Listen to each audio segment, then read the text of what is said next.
Amis internautes, n'oubliez pas de liker, de vous abonner et de cliquer sur la note de notification pour ne rien rater. Amis internautes, bonjour et bienvenue dans Décryptage, l'émission d'analyse politique avec rigueur et concession sur BLTV. Aujourd'hui, nous nous plongeons dans les défis politiques du Bénin avec l'élection présidentielle de 2026 et les autres élections qui pointent à l'horizon. Avec mon invité Gassem Makoko, nous nous plongerons dans cette actualité du Bénin qui draineront les populations vers ces élections pendant les mois à venir. Nous allons essayer de débattre du parrainage, de la loi à la pratique, que faut-il en retenir pour 2026 et de la solidité des partis politiques avec le nouveau code électoral ou bien je dirais plus avec le système partisan. Monsieur Gassem Makoko, bonjour et bienvenue sur ce plateau. Bonjour, Monsieur Akelo. Merci d'avoir accepté notre invitation. C'est moi qui vous remercie. Comme je le disais un peu plus tôt, nous allons aborder le premier sujet qui a trait au parrainage de la loi à la pratique. À quoi faut-il s'attendre en 2026 au Bénin? Le parrainage électoral a été réformé en mars 2024 avec l'adoption du nouveau code électoral qui durcit les conditions de candidature à la présidentielle de 2026. Les candidats doivent désormais obtenir 15% de parrainage, soit des élus locaux, je veux parler des maires, et des élus nationaux, à savoir les députés, soit 28% provenant de 15 des 24 circonscriptions électorales. Cette réforme vise à renforcer la légitimité des candidats et leur ancrage territorial. Elle suscite des craintes au niveau de l'opposition et des conflits politiques. Donc, que faut-il en retenir du parrainage? Monsieur Makoko, c'est quoi le parrainage électoral pour 2026? Puisque c'est la seconde fois que nous allons expérimenter cet aspect-là de la politique béninoise. Oui, merci beaucoup pour l'intérêt que vous marquez pour cette actualité politique. Vous savez, la suivi des nations, la paix sociale, la cohésion dépendent largement de la qualité du système électoral des pays. Et pour cela, il est opportun vraiment de clarifier les choses afin de permettre à chacun de savoir à quoi s'en tenir, notamment en ce qui concerne l'application des lois électorales. Et ce qu'on peut dire par rapport au parrainage, il faut rappeler aux citoyens, aux concitoyens béninois que l'objectif de cette réforme ayant institué le parrainage se trouve bien au cœur de l'histoire politique et constitutionnelle de notre pays, et notamment histoire politique. Parce que nous avions fait du chemin depuis 1960. Les partis politiques ont fonctionné d'une manière donnée. Les élections présidentielles, législatives, communales, municipales ont eu lieu d'une manière donnée. Et à un moment, on a commencé par faire le point du parcours politique du pays. Et il est établi que vraiment, la manière dont les choses fonctionnent dans ce domaine-là, il va falloir revoir un peu les choses. Il va falloir tamiser pour avoir un système en bonne et dure forme. C'est pour cela que depuis l'avènement du président Patrice Talon, il y a eu des réformes majeures dans l'aspect politique. Et après, nous avons vu la réforme touchant au parrainage.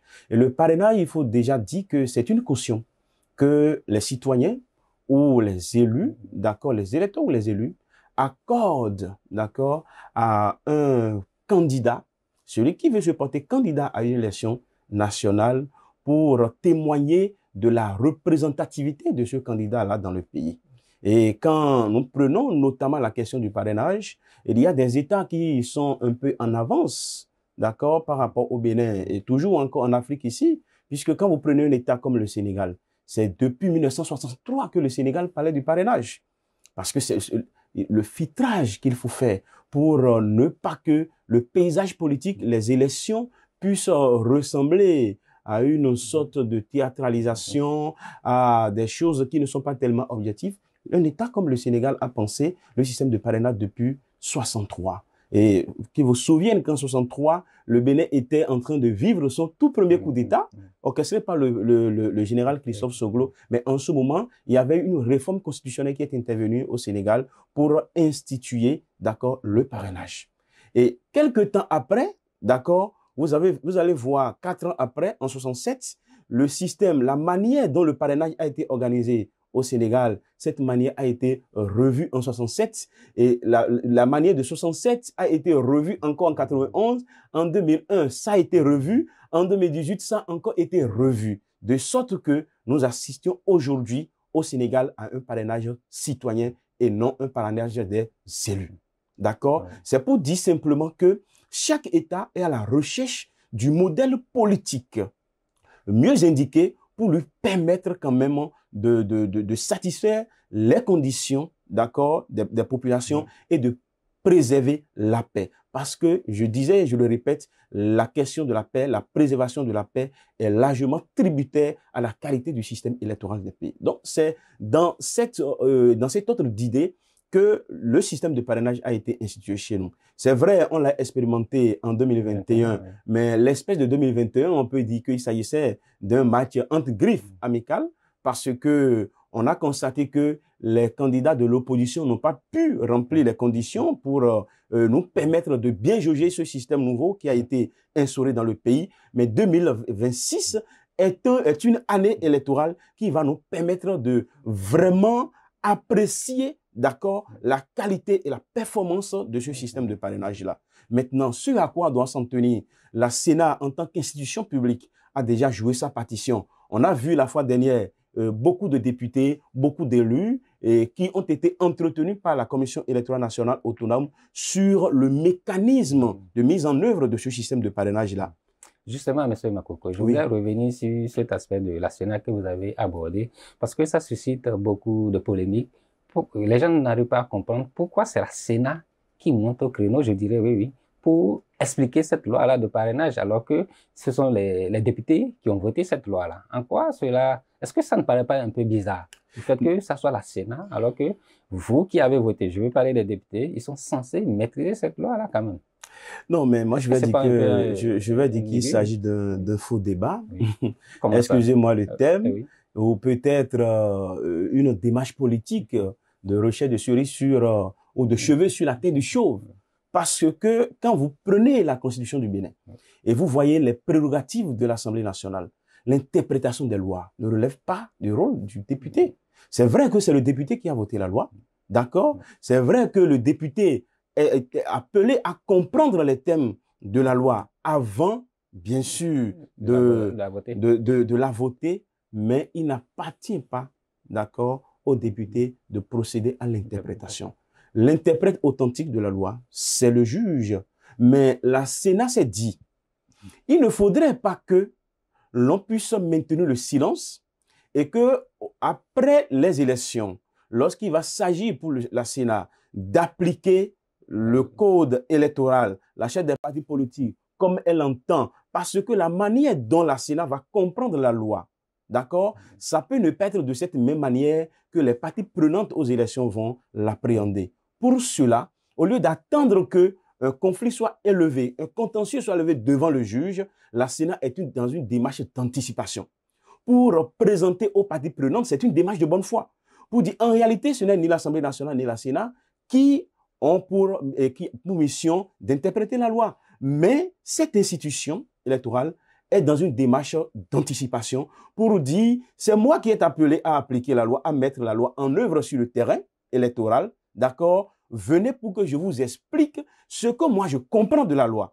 En réalité, ces séances d'échange de la Sénat, ce n'est pas en réalité que la Sénat explique aux députés le contenu de la loi. Mais il s'agissait pour l'institution, ou il continue par s'agir pour l'institution, de présenter aux parties prenantes, d'accord, aux députés et à tous les autres acteurs politiques, comment elle comprend la loi.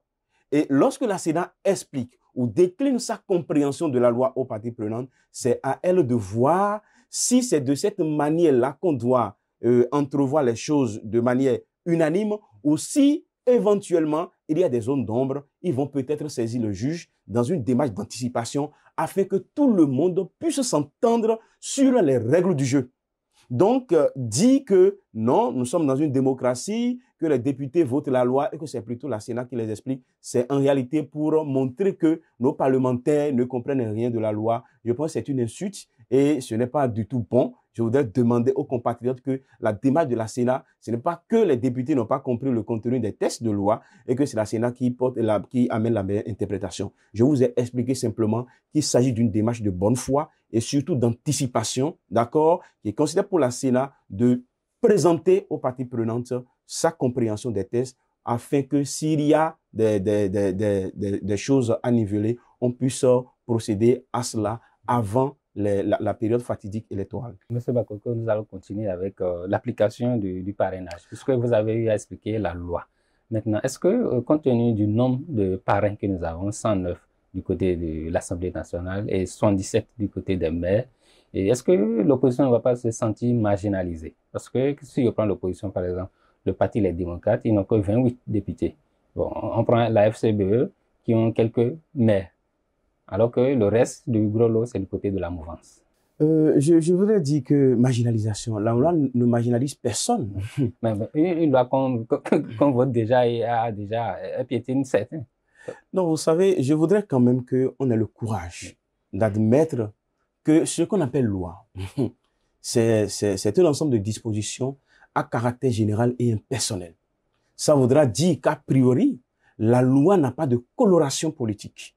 La loi ne vise personne et la loi n'a pas pour vocation de brimer tel ou tel acteur politique. Tout ce que la loi dit, c'est que dans le souci de renforcer la représentativité, d'accord, des candidats aux élections présidentielles, d'accord, la loi a voulu que chaque candidat à l'élection présidentielle puisse avoir la caution d'un certain nombre d'élus. J'avais mentionné tout à l'heure qu'au Bénin, nous avons fait le choix du parrainage des élus. Peut-être que après la mise en œuvre ou après les élections générales de 2026, nous allons faire le point et nous rendre compte qu'au lieu d'un parrainage des élus, il faut plutôt aller au parrainage citoyen, comme c'est le cas du Sénégal. Le Sénégal est parti du parrainage des élus aussi et est revenu définitivement, comment on appelle, sur le parrainage des citoyens. Et c'est le cas aussi en Côte d'Ivoire. Donc, après la mise en œuvre de cette loi électorale en 2026, le Bénin peut vraiment tirer cette conclusion-là et évoluer. Mais pour ce qui est du nombre de parrains à obtenir, les 28%, c'est vrai que c'est trop juste, c'est à croire. Mais là où on pouvait avoir de doutes, c'est quand l'opposition représentée au Parlement va avoir 28 parrains et que la loi va en exiger 49. Si la loi exigeait 49, on pourra dire, on pourra avoir quelques soupçons, suspicions d'exclusion, c'est vrai. Mais tout ce que l'on peut noter aujourd'hui, c'est que le nombre de parrains que le parti Les Démocrates a aujourd'hui lui permet largement de pouvoir cautionner, de pouvoir parrainer un candidat qui va compétir lors des élections présidentielles prochaines. Maintenant, il n'est pas exclu. Quand vous parlez du parti Les Démocrates, il y a également les forces Cori pour un Bénin émergent. Les forces Cori pour un Bénin émergent, sans doute, relèvent de l'opposition modérée.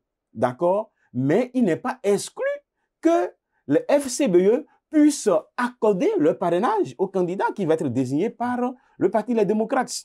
Donc, par rapport à cette question de loi qui muselle ou de loi qui fragilise un parti politique, je voudrais dire simplement qu'on s'en tienne à la situation, on s'en tienne à la vérité selon laquelle le parti Les Démocrates, avec le nombre de parrains qu'ils ont, va désigner un candidat pour les élections présidentielles et il n'est pas exclu que les FCB puissent leur apporter également de parrainage. Maintenant, l'autre chose est que la loi n'a pas interdit aux partis politiques de parrainer un candidat qui relève d'un parti de l'opposition, de parrainer un candidat choisi par un parti de la mouvance présidentielle et vice-versa. Ça voudra dire, et le président Talon l'a mentionné lors de son entretien avec Jeune Afrique, qu'il peut arriver que le président Boni élu puisse avoir le même candidat. Donc, rien n'est exclu aujourd'hui. Peut-être que 20 députés de l'UPR vont accorder leur parrainage aux candidats des démocrates. Il y a beaucoup d'hypothèses. Je pense que la loi, on la considère telle qu'elle est,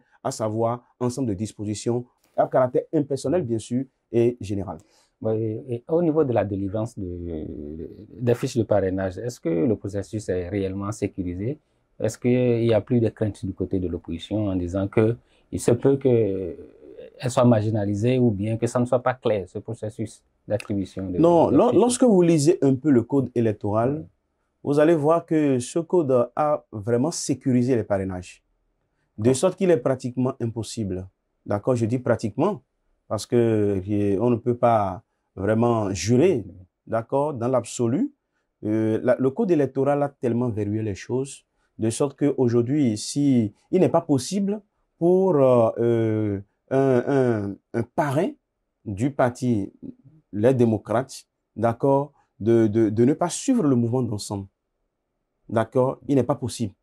C'est-à-dire que volontairement, un parrain démocrate ou un député du parti Les Démocrates ne peut pas se lever pour aller parrainer un candidat autre que celui voulu par son parti d'origine. Donc là, on constate que le code électoral, donc la réforme du système partisan, sur ce point-là, a procédé à une sorte de sécurisation. Donc à ce niveau-là, il n'y a pas trop de crainte à avoir. Et même si le titulaire, d'accord, veut faire de la dissension, de dissidence, la loi a prévu d'autres mécanismes. Son suppléant est là et il y a d'autres modalités que vraiment le code électoral a prévu afin de ne pas laisser les gens à entrer dans les cafouillages, à entrer dans des surprises de dernière minute. À votre avis, au regard du parrainage, du système de parrainage d'ici 2026, combien de potentiels ou de duos nous pouvons avoir? Ah, le nombre de duos. Parce que nous avons non, je ne tiens pas compte du nombre en fait. Je veux dire, mouvance opposition. Bon, ça va dépendre des états-majors des partis politiques. Hein. Toute la mouvance présidentielle peut se mettre ensemble pour sortir un seul duo. Comme ils peuvent en sortir 2 ou 3. Ça va dépendre de la stratégie politique qui leur paraîtra pertinente pour remporter la victoire. Maintenant, il y a beaucoup de réflexions qui sont en cours au niveau des partis politiques. Donc, on va dire que le choix des duos, il faudrait que cela soit effectué selon le cadre juridique qui a été défini. Maintenant, si c'est un duo, ou c'est 2 duos, ou 3 duos, il appartient à chaque parti politique de s'organiser sur le terrain. Et pourquoi jusqu'à présent, on ne voit pas des duos pointés à l'horizon? Pourquoi on ne voit pas des duos pointés? C'est parce que le jeu n'est pas attractif pour 2026? Non, pas du tout. En 2016, le candidat a été connu quand? Bon, il y avait quand même des gens qui étaient suscités ou bien qui... Oui, c'est vrai. Et aujourd'hui, on voit également des intentions de candidature. Des intentions de candidature. Vous avez vu un membre du Parti Les Démocrates a affiché son intention d'être candidat, même au sein du BR. Il y a quand même monsieur Fred Opoinou qui a... Donc, la loi n'a pas interdit cela. Maintenant, l'essentiel, il ne faudrait pas avoir une démarche qui compromet la cohésion, d'accord, la cohésion du parti politique. Mais le fait de dire, bon, on souhaite être porté par son parti politique, ce n'est pas encore quelque chose de très grave et la loi n'a pas interdit cela. La loi n'a pas interdit. En attendant d'ici octobre pour voir un peu plus clair par rapport aux duos qui se formeront, nous allons passer au second sujet qui a trait au système partisan toujours, avec la solidité des partis politiques qui est mise à l'épreuve. Monsieur Makoko, le contexte partisan béninois a été rationalisé sous le président Patrice Talon depuis 2016 avec les différentes réformes, avec l'objectif de réduire la fragmentation à laquelle on assistait depuis un bon moment et de créer des blocs compacts qui pourront tenir dans le temps. Cependant, des fractures au sein des partis cependant des fractures s'observent à l'interne au sein de certains partis de la mouvance, avec des démissions, des débauchages et autres. Et il y a cette friction-là ces derniers temps avec cette tension du côté du BR, de l'UP, et surtout M. Jacques Ayadji du côté du parti Moël Béné qui est monté au créneau pour dénoncer certaines choses qui reprochent au parti l'Union progressiste Le Renouveau. Ces défis, comment on peut les relever au regard de la loi du système partisan? Monsieur Makoko, comment entrevoyez-vous tout ce qui se passe? Quelle lecture vous avez de ce à quoi nous assistons aujourd'hui? Déjà, il faut dire qu'il n'est pas exclu que les enfants d'une même famille puissent se chamailler. Ce à quoi on va s'attendre, c'est que après les tumultes, que la calmie puisse être au rendez-vous. Ce qui s'est passé, notamment entre les deux partis politiques que vous avez évoqués tout à l'heure, à savoir Moël Bénin et l'Union progressiste Le Renouveau, ce sont des incidents de parcours. Et je vous dis qu'un État fait des expériences. Nous sommes à la recherche d'un modèle politique. Et la dynamique nouvelle dans laquelle nous sommes entrés, qui est l'air, bien entendu, de la réforme du système partisan, c'est une nouveauté. D'accord? C'est une nouveauté qui a commencé il y a moins de 7 ans, pour bien parler, moins de 7 ans. D'accord? Et il va avoir des tempêtes, puisque c'est un peu nouveau. C'est nouveau. Mais nous allons espérer qu'avec le temps, d'accord, de mise en œuvre en mise en œuvre, que les différentes idées, d'accord, maîtresses de cette réforme puissent entrer dans le quotidien de tous les acteurs politiques et de tous les citoyens béninois. Maintenant, pour ce qui est précisément de la guéguerre entre Moël Bénin, pour ce que je sais, je peux ne pas être dans le secret, mais ce que je sais est qu'il y a des problèmes de débauchage de militants. C'est comme s'il y a une zone, notamment la 10e circonscription électorale, qui comprend Ouest-Ogoudo, ça fait Églazoué. À ce niveau-là, dans cette circonscription, il paraîtrait que des militants du parti Moël sont en train d'être débauchés ou ont été débauchés par le parti Union progressiste Le Renouveau représenté dans cette circonscription électorale-là.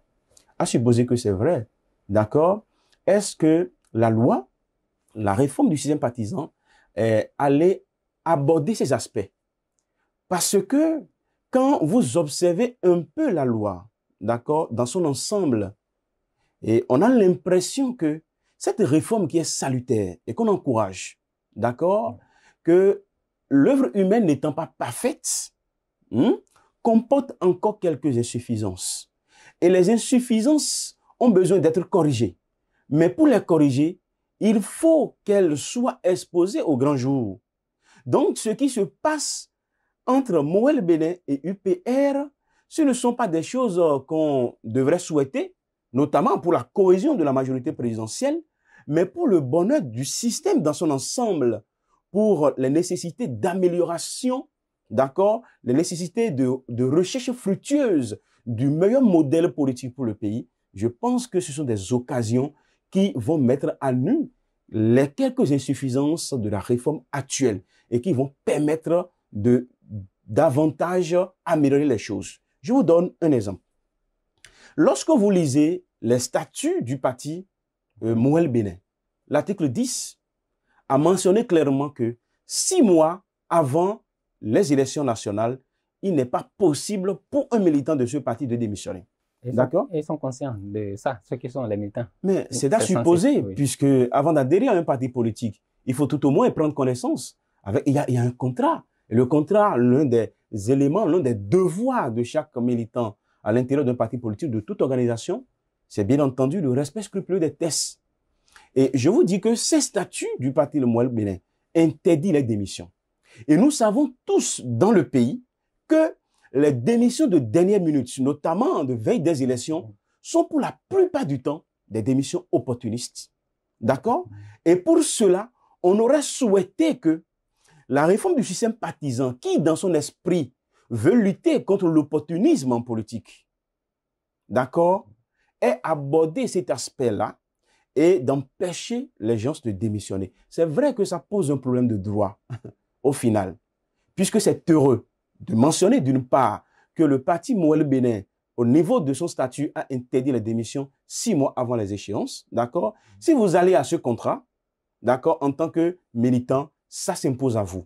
Maintenant, on aurait souhaité que l'État lui-même, à son niveau, puisse prendre une loi, d'accord, si on veut vraiment rester dans l'esprit du système partisan, pour interdire les démissions avant 6 mois des élections. C'est-à-dire prendre exemple sur Moël Bénin et améliorer quelque chose, puisqu'on sait que la plupart des démissions sont opportunistes à la veille des élections. Maintenant, ça peut poser un problème de droit. Il y a ce que la Cour constitutionnelle du Bénin a qualifié, d'accord, de droit négatif d'association. Le droit négatif de s'associer. C'est-à-dire quoi? Nous avons le droit d'entrer dans une organisation, d'accord? La liberté d'association. D'accord? Mais la liberté d'association est une faculté. C'est un droit. C'est un droit que nous pouvons décider, d'accord, de consommer. Et on ne peut pas nous obliger, d'accord? On ne peut pas nous obliger de rester à l'intérieur d'une association. Donc, imposer aux gens, d'accord, de ne pas sortir d'une... Parce que parti politique, après tout, est une association. D'accord? Imposer la sortie d'un parti politique sur une certaine durée, on peut regarder cela comme une imposition, c'est-à-dire quoi, une liberté négative. D'accord? Le débat est ouvert. Le débat est ouvert. L'essentiel maintenant, on se pose la question de savoir ce que nous voulons. Parce qu'il faut le clamer haut et fort. La loi n'a pas pour vocation d'être bonne. La loi, ce n'est pas la bonté. Et quand je parle de bonté, l'inverse ici, ce n'est pas la nuisance. Quand je dis bonne, ici, l'inverse, ce n'est pas la nuisance, mais chatouiller, caresser dans le sens du poil. Donc, la loi n'a pas cette vocation. La loi n'est pas neutre aussi. La loi poursuit des objectifs et veut sauvegarder des valeurs.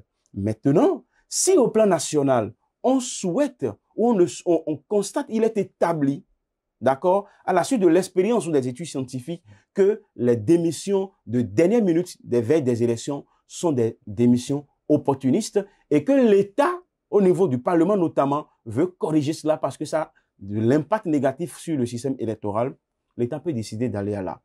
Il appartient à la Cour constitutionnelle notamment de voir si l'imposition ou le refus de démission, d'accord, 6 mois avant les élections ou 4 mois avant les élections est quelque chose qui est acceptable dans un état de droit. Mais je pense que ça pouvait être fait.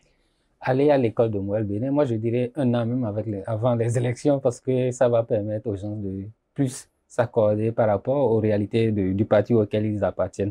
Parce que quand vous appartenez à un parti, bon, comme on le dit, nul n'est censé ignorer la loi. Vous avez accepté ce mariage-là avec le parti politique. Mais aujourd'hui, quel peut être le rôle des partis politiques pour le renforcement de ce système partisan-là, afin qu'on n'assiste pas à des débauchages? Non, en réalité, les partis politiques ont une vocation fondamentale, hein, c'est la conquête du pouvoir. Et quand on veut conquérir, tous les moyens sont bons. Et j'ajoute légaux. Tous les moyens légaux sont bons. Et ce qu'on peut dire, c'est quoi? L'addition, la multiplication, ça ne dessert aucun acteur politique. Ça ne dessert aucun parti politique. Donc, les gens sont dans cet esprit-là. Comment on fait pour avoir le nombre le plus élevé possible pour pouvoir conquérir le pouvoir? Donc, il sera difficile de reprocher à un parti politique de ne pas être à la recherche de nouveaux militants, ne pas à la recherche de nouveaux acteurs qui vont militer pour que son étendard soit porté le plus haut possible. Ce qu'on peut dire, c'est quoi? C'est de faire en sorte que, d'accord, les choses puissent se passer suivant les règles qui sont définies au niveau de l'État central et également dans une sorte de courtoisie. Encore qu'en politique, on peut s'interroger s'il va avoir la courtoisie. Maintenant, pour la majorité présidentielle, on peut déjà dire que ces guéguerres que l'on note ne sont pas forcément de nature à assurer la cohésion au sein de la majorité présidentielle. Parce que Moël Bénin, d'accord, peut avoir à choisir entre un candidat présenté par le BR ou un candidat présenté par l'UPR ou pourquoi pas son propre candidat. D'accord? Donc, quand on est dans la même famille, il est plus souhaité ou souhaitable que l'on puisse se comporter de manière un peu conviviale afin que demain, lorsqu'on a besoin de l'autre, on ne puisse pas rencontrer des goulots d'étranglement. Mais de toutes les manières, il s'agit au final d'une bonne guerre. Nous sommes sur le terrain politique et vous avez entendu un grand acteur politique dire il n'y a pas longtemps qu'en politique, il n'y a pas de cadeau. Si c'est le cas, je voudrais préciser quand même que le jeu politique, c'est un combat d'éléphant, mais il faut y entrer avec un cœur d'enfant. Vous avez interpellé les patrons des partis politiques, Diogbenou, Habité et puis Moël Bénin. Quel peut être leur rôle aujourd'hui pour renforcer ce système partisan? Parce qu'ils soutiennent le président Patrice Talon aujourd'hui pour éviter cette tension-là interne au niveau de la mouvance présidentielle. Bon, ce que je vais dire, c'est que le Bénin a fait un chemin. Et la réforme du système partisan, j'ai l'habitude de dire, et je ne suis pas seul dans le pays, que c'est une réforme voulue de tous les Béninois. Mais que tout le monde n'a pas eu le courage d'instituer et de consolider. Le président Patrice Talon est venu, il a eu le courage d'initier cette réforme. D'accord? Et si les acteurs politiques sont unanimes sur le fait qu'il s'agit d'une réforme qui s'impose, vu l'histoire politique de notre pays, d'accord, les premiers responsables de ces différents partis politiques ont intérêt, d'accord, à manager leurs équipes de sorte à ce que les actes qui fragilisent l'esprit du système partisan ne soient pas posés par leurs militants. Parce que si aujourd'hui, tous ceux que vous avez cités, que ce soit le président Jacques Adi, que ce soit le ministre Abdoulaye Biotchane, que ce soit le professeur Diongbelou, d'accord, tous ceux-là ont travaillé avec le président Patrice Talon, travaillent avec le président Patrice Talon, et ils sont en réalité les co-constructeurs avec le président du système partisan. Donc, c'est un fétiche qu'ils ont érigé ensemble.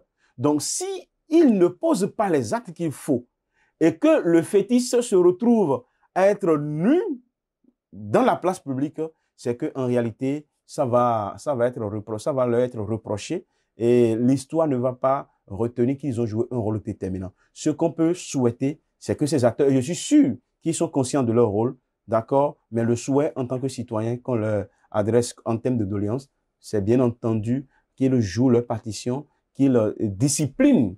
Si, peut-être que le mot là est trop fort, discipliner. C'est un peu comme si, c'est un peu condescendant, d'accord, mais quand même d'assurer une sorte d'harmonie au sein des partis politiques déjà, de la mouvance présidentielle, et après cela, essayer de promouvoir une sorte de convivialité, de concorde au niveau de tous les partis de la majorité présidentielle. Merci, M. Makoko. Nous sommes au thème de cette émission. Chers amis internautes, merci de nous avoir suivis.